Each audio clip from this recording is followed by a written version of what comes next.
We need to restore discipline, save more, spend less.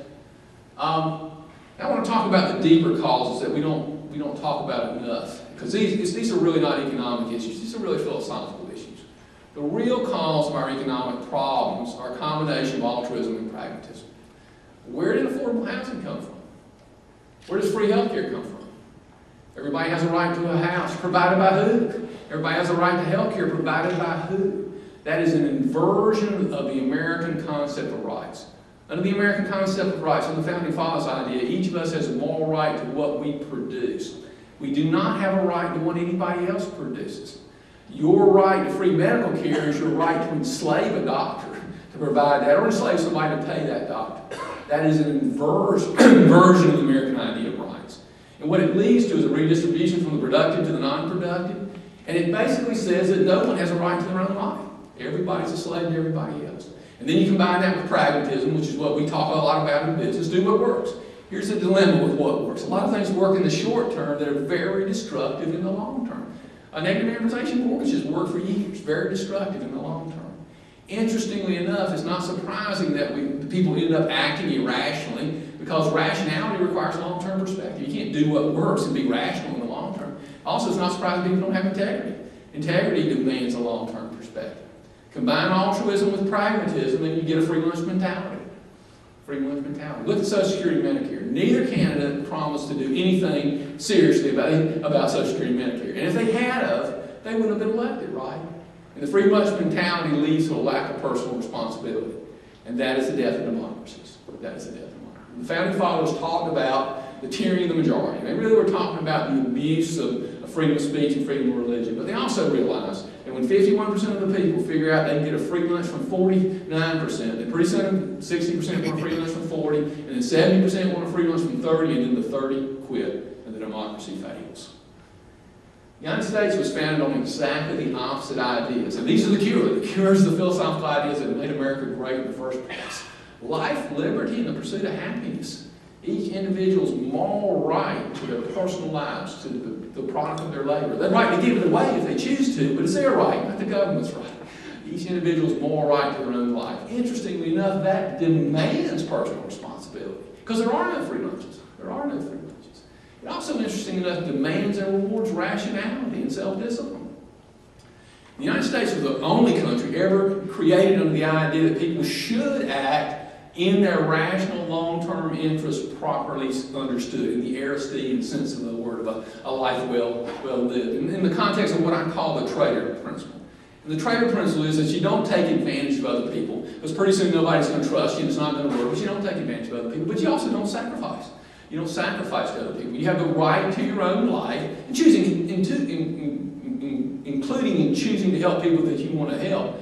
In our business, we try to help our clients achieve economic success and financial security. We expect to make a profit doing it. We get better together. And the trader principle is really about recognizing that life is about creating win-win relationships. And that's how markets work, and that was the idea of the United States. Let's get better together through creating win-win relationships. My favorite book was written by Ayn Rand in 1957. It's called Atlas Shrugged. If you haven't read it, you ought to read it. If you haven't read it recently, you ought to read it. She wrote the book so that what she was predicting wouldn't happen. Unfortunately, 50 years later, it's happened.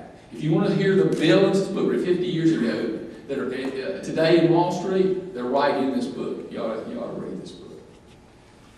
Where do we go from now? We're in a serious recession. We're not going to have a global meltdown like the Depression of the 30s is not a good analogy. We won't make those same set of mistakes. But what we have done is interesting to me. I think we will have a modest recovery. We have a very resilient system, and a lot of these incentives will work in the short term. Here's the dilemma. The odds are very high that we set ourselves up for a lower real growth rate for an almost indefinite period of time. The most likely scenario is not guaranteed stagflation, like the 1970s. And that looks like some real growth, higher inflation, higher unemployment than the natural market rate would be. Lower than today, but a higher market rate. If you look at the policies being proposed today, they look like Jimmy Carter. I mean, you can almost line them up and say, this is Jimmy Carter came back. Now, those of you that are in my age group, remember the 70s was not fun. It was not terrible, but it was not fun. Reagan was a hero, not for the kind of things we talk about today, but because he basically broke stagflation. That's what made him The long term really concerns me. It really concerns me. And ought to concern everybody in this room. We are potentially really headed in the wrong direction. If we continue with altruism, pragmatism, free lunch mentality, we have the forces in place to create an economic disaster in the long term. We have massive deficits in Social Security, huge deficits in Medicare and Medicaid that we're getting ready to make a lot worse. We're operating with a $1.4 trillion annual deficit and no real plan to how we get that back under control. We got a failed foreign policy. We got a big demographic problem with the baby boomers that gets worse. We got a failed K-12 education system by any kind of objective standard. We've got some real challenges. In fact, it reminds me a lot of a time, a story I told you about being on the committee looking at Freddie Mac and Fannie Mae. We ran the numbers, Freddie Mac and Fannie Mae were going broke for certain. You can run the numbers on the United States, and in 25 years, the United States goes broke. Now, the way countries go broke, they don't file bankruptcy, they print money and have hyperinflation, they go to a third world economy like Argentina. If we continue the current trends, we will be a third world country in 25 years. It's a mathematical certainty. We're already hearing noise about that. The Chinese are already figuring out what to do when the U.S.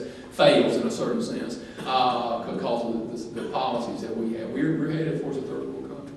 Interesting.